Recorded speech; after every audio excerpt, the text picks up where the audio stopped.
This is the inside of the Newell K. Whitney store.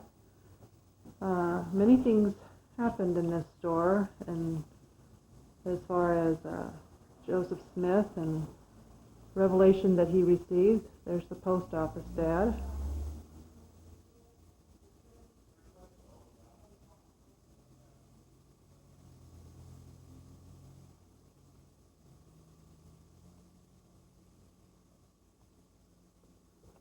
Oops, sorry about that. I'm changing settings a little bit.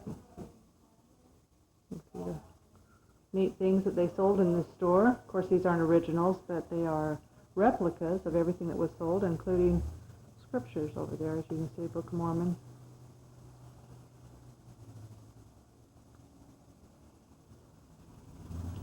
And as we go into this room, now we see the first bishop's storehouse.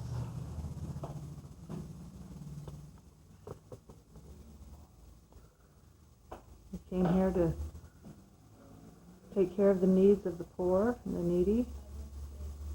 Newell K. Whitney would work over there in the corner, have his daily log.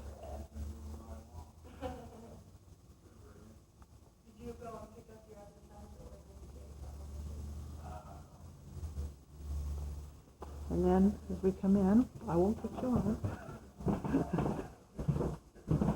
And this is the kitchen.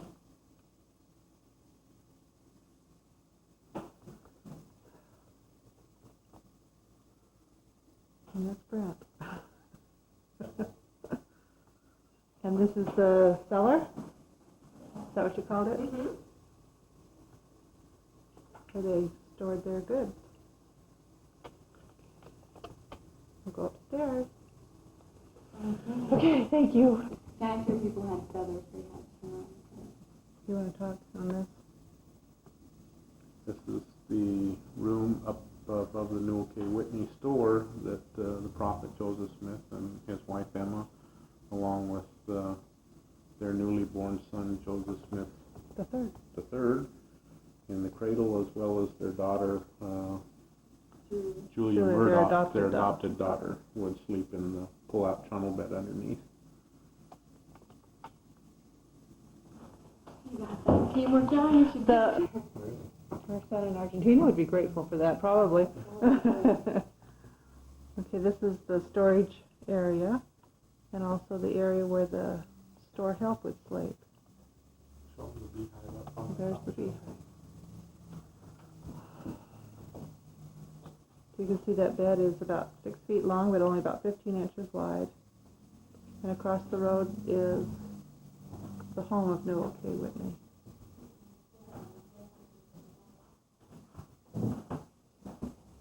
Now we'll go into...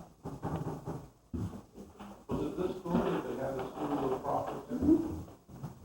That's the last room that was. Okay, go ahead. So this is another room in the upstairs above Newell K. Whitney's store. This is where the prophet Joseph Smith ran. This was the headquarters of the church at the time that he lived here, along with the table that you see here and the chairs. And we're told that this table is an original table that was owned by the Smiths when they lived here. This was also where Emma and Joseph received guests, and they ate at this table, and they brought the food up the stairs from downstairs. And several sections of the Doctrine and Covenants. And a number of revelations were received here, more Missionary. in this location than any other location that the prophet was alive. It was here that he received the revelation to build the Kirtland Temple. It was here the Word of Wisdom, the missionary revelation. I Is believe anything else? sections 84 through Which one? 98 and 101 were received while here. And of course, you know what those pertain to, especially the Bolton Covenant of the Priesthood in section 84, as well as missionary work and other things. This was certainly an important part of the history of the church that took place in this historic building and site. And you can see a replica of how it was. And this particular style of desk was one of the favorite styles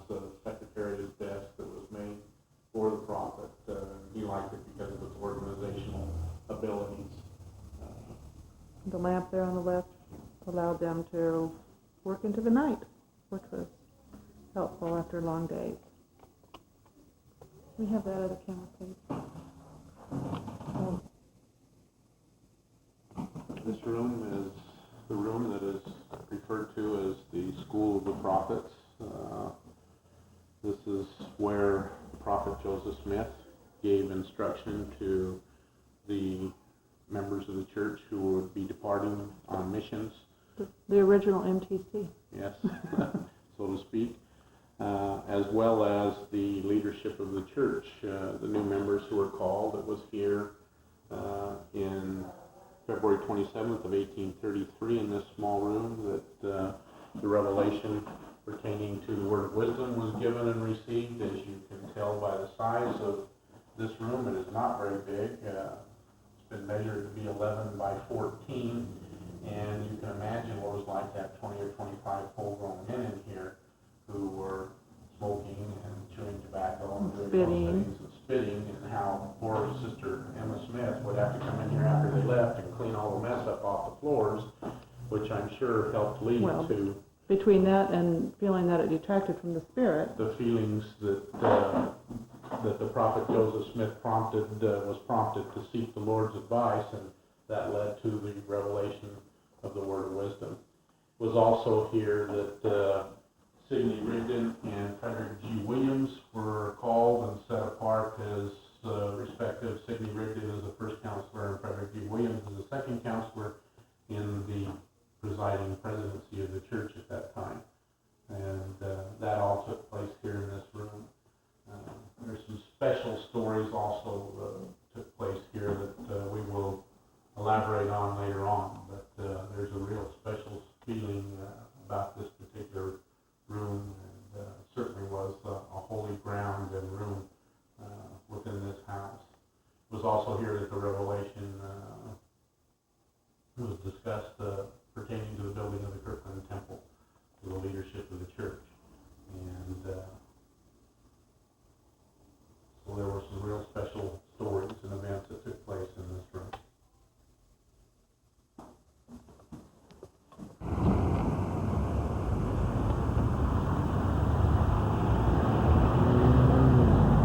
Here we are outside the Newell K. Whitney home, and Gail is getting a picture of it from across the street. As you can see, hopefully, she's over there trying to get a good angle on it from this side. We have just been on a tour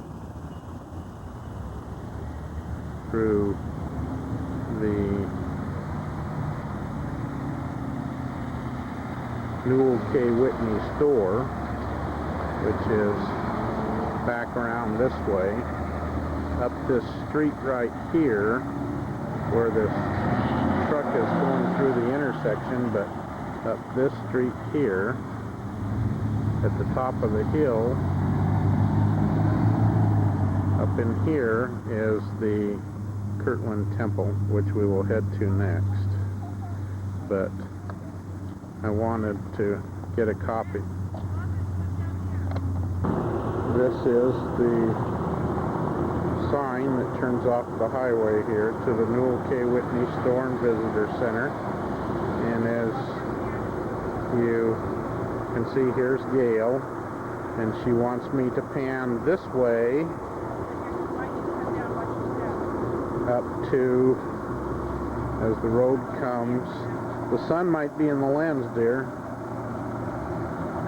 but that's the highway up there, and there is the Kirtland Temple from here, as you can see it. And then we will come back down from there and around over to here, and there is the Newell K. Whitney store that we just went through the tour on right there. And as you can see, there's, Gail just brushed me off, so that's why I'm shaking. The store, And then across the street from there, over to here, is the front of the Newell K. Whitney home. Right, got it. Did you hit it? Yes, dear.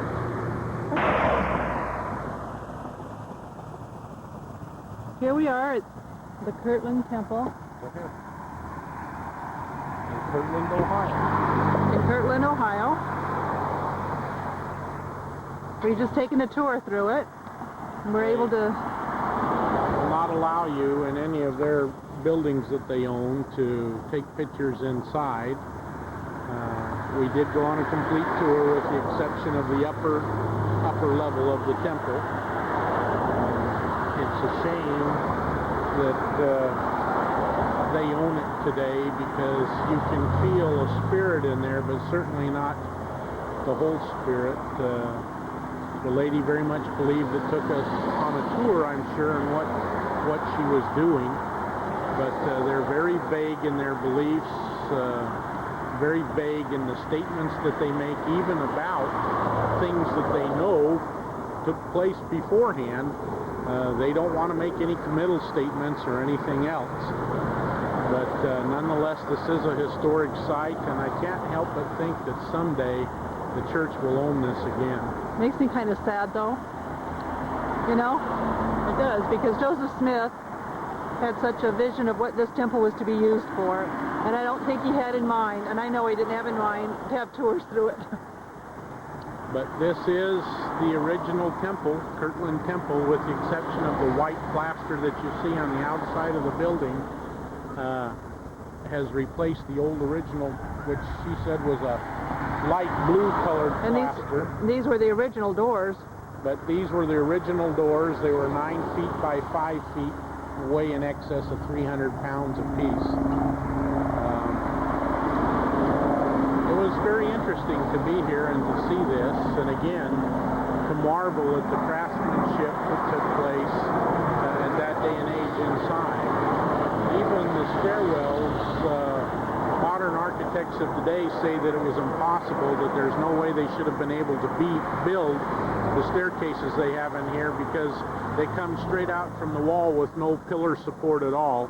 And all modern day architects seem to believe that that was too advanced for that day and age in time. They shouldn't have known how to do that. But of course we know why they were able to accomplish that. That's one thing about the reorganized church. They seem to be caught up with the Gothic. Even if you notice on that sign, it says worldly goods to build, local materials. This impressive Gothic revival and classic style temple. Most of her tour inside and presentation was about the different Gothic styles and the different styles of craftsmanship instead of the spiritual things that took place here and what the building was actually designed for. She led us to believe that it was a school that everybody went to, female, male alike. Family, children. Anybody could come in anytime during the day and be educated there. And maybe that's true. Maybe, I don't know. When I posed the question to her as to whether or not any ordnance work went on there, she couched her response very carefully and said that yes, there was some work done. Washing, she said, but we don't know if they were really, you know, an ordinance, more so a way of keeping clean. So whatever. Anyway, this is Sidney Rigdon's home, right across the road from the temple.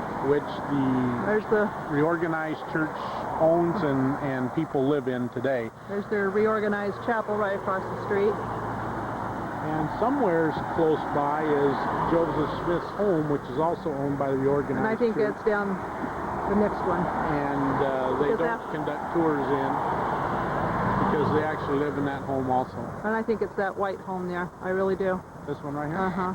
Let's get in the car. I want to ask some questions. You're the one that was saying... Johnson, what's his John name? Johnson home, farming. Home. Okay, now we're in the John Johnson home And farm. and farm. This is a very important room in this house.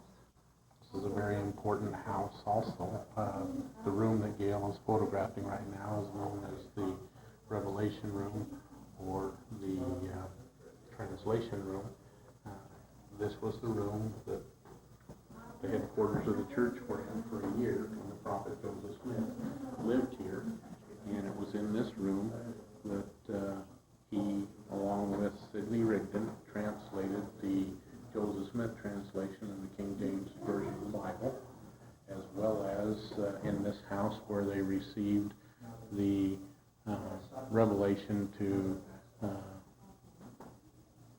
publish the Book of Commandments, which of course was never really able to be published completely, and that is what is known today as the Doctrine and Covenants, with more sections added. But this is the room that took place in. She went here several, so she's Joseph Smith's bedroom. Yeah, but one of them came back. This is what we think was probably the nursery. Johnson and his wife Elsa had 15 children and 5 bedrooms. You want to look up there? They're not. This is the kitchen, although there was another kitchen, what they call the summer kitchen, in the room through that door that they cooked in the summertime. This was a winter kitchen.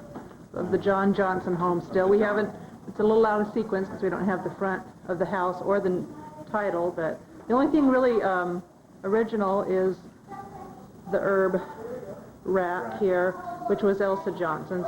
This is the dining room.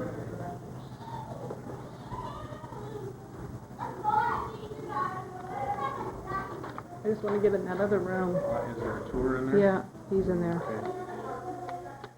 And I'm fading out.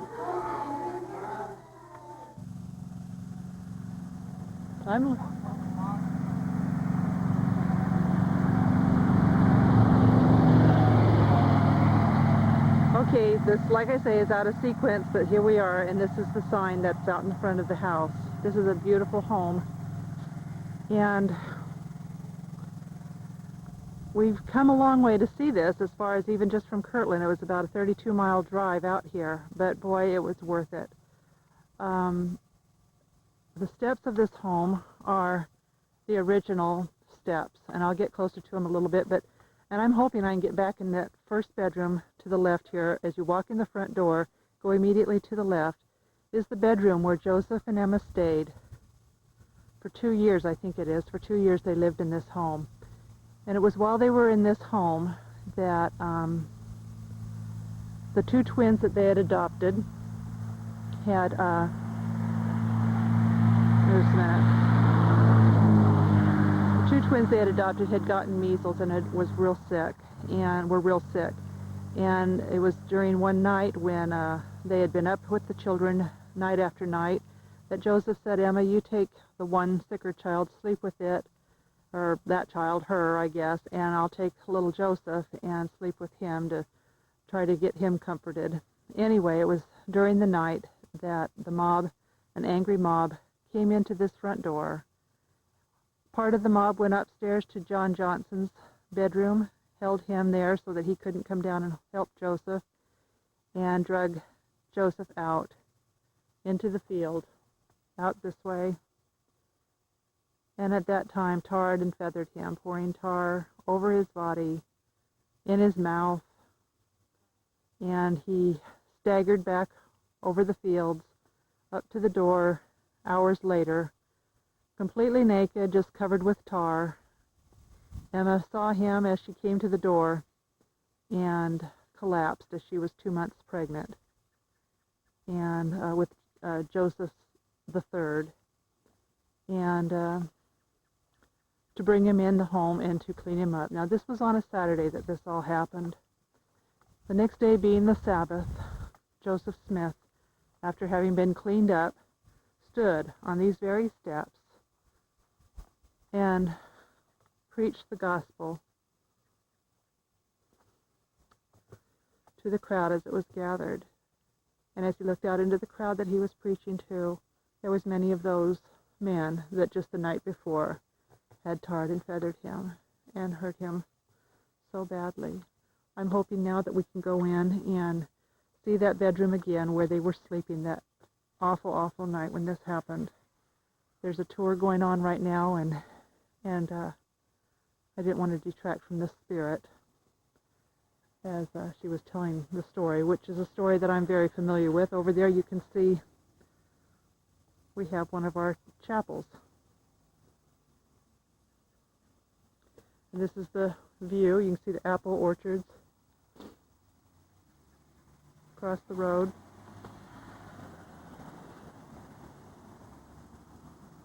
I'm waving to those people because it's a small world, but we sat right behind them in Nauvoo, Illinois, when we were at the pageant that night with Russ and Chris. And now here we are, we hook up with them again, unbeknownst to us, of course. But anyway, now I'm going to see if I can go in the door here and see that bedroom.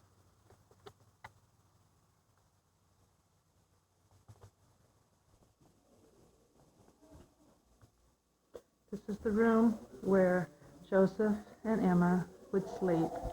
The smaller trundle bed would be for the twins, and then the crib for the baby. Of course, there's chairs set up now for the tour that takes place in here with the fireplace. And there, as you can see, is the front door that the mob entered. They went upstairs. There's the stairs to John Johnson's room, where they held him to keep him from coming to help the prophet. And they stormed in the room and dragged him by the hair, by the arms, and by the legs out in the middle of the night. It wasn't too long after that, these two children that were sick with the measles, the little boy Joseph died after having come out to find his father in the freezing cold weather. And he died of pneumonia 4 days after that.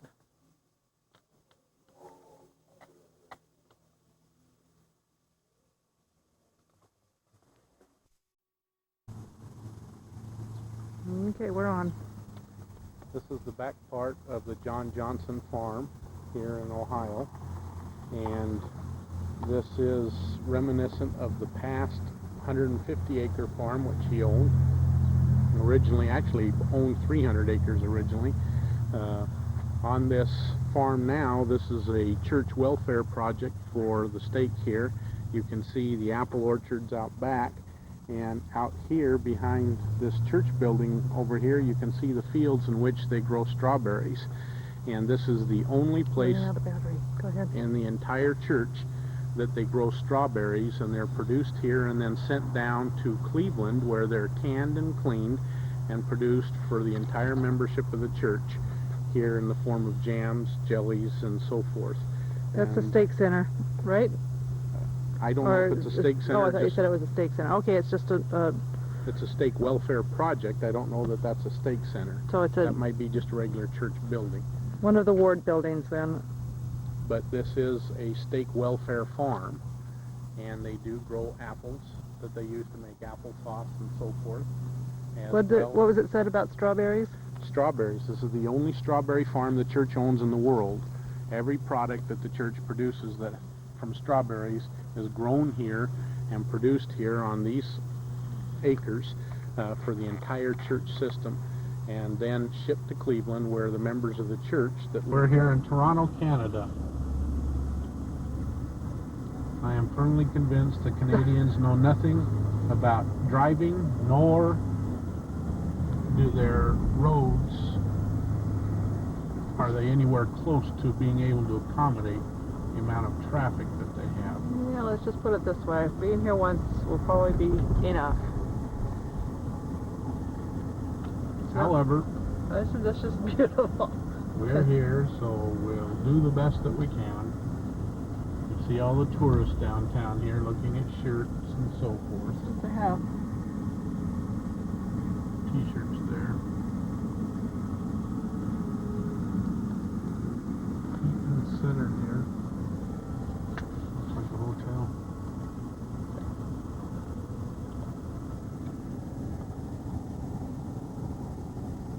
Since we've crossed the border, I haven't seen one police officer. I guess that's good.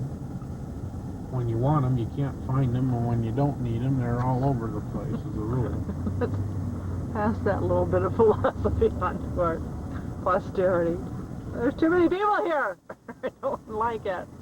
We're just looking for the temple. There's the Fire fire department guy. Right there. Hook and ladder. I hope they don't have to get anywhere fast. This is Sunday. I don't know what it would be like on, what's that? Oh, there's what you call it, Phantom. Yeah, This is too weird.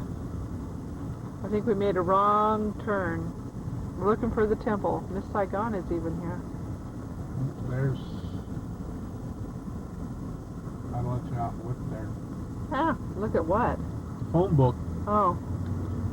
Welcome Center information and tickets. I think that's just for like, for... Oh, this Well, is, you could find out. got bum shirts there. Yeah. Oh, I like those. Oh, I want to get one of those for Scott. One What? fish, two fish. Dr. Seuss, he would love that. I'm not kidding. Well, I'm sorry. Well, then I'll just jump out. Yeah. And I don't know if I'll ever be able to find you again. I'll just go over there when I get done buying it. Where's over where? Over to the information thing. But how am I supposed to get back to pick I want you that up? shirt. 30 minutes on this tape. You want to talk? It's Sunday, the 7th of August. We have arrived in Toronto. We have finally located the temple. Much to our chagrin, the visitor center is not open on Sunday, unless it's open later on in the day, as it's closed right now. As you can see by the sign, we are here at the Toronto, Ontario Temple, and signed in French as well as English. Beautiful temple, located Here's out the on the Ward northwest side of building over here. Toronto, and this is the Ward building adjacent to the temple grounds, which looks like it could be a stake center, and it's a large building. But this is the temple here. Did you stop? No? And the smaller white building over to the right, we're assuming is the visitor center. Since it's separate, I don't think it's an underground annex to the temple. However, it could be. I don't think it is. Okay, wait, stop.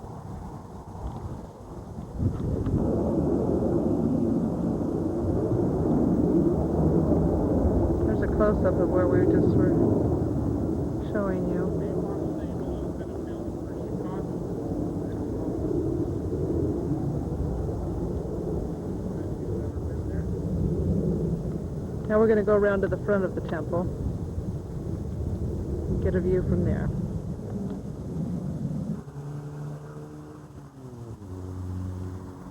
This is still the back side of the temple. There's the sign where we just were.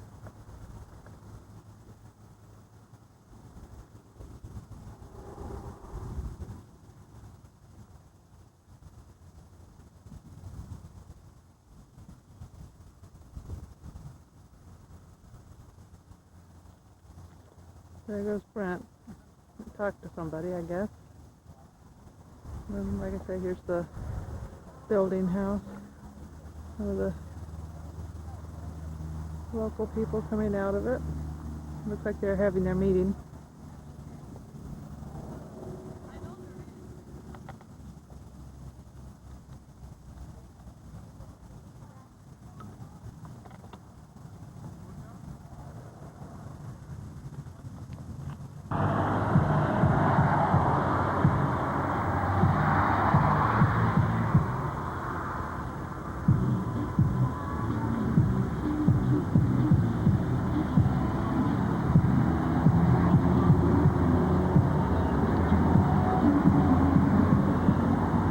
I don't know which way you can see it better. It looks better to me like that.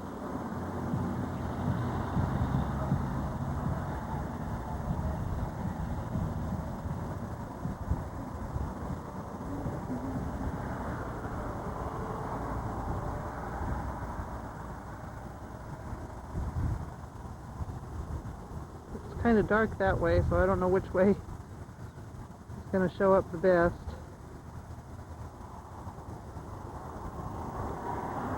Back there was where we just were, standing before where the ward building is.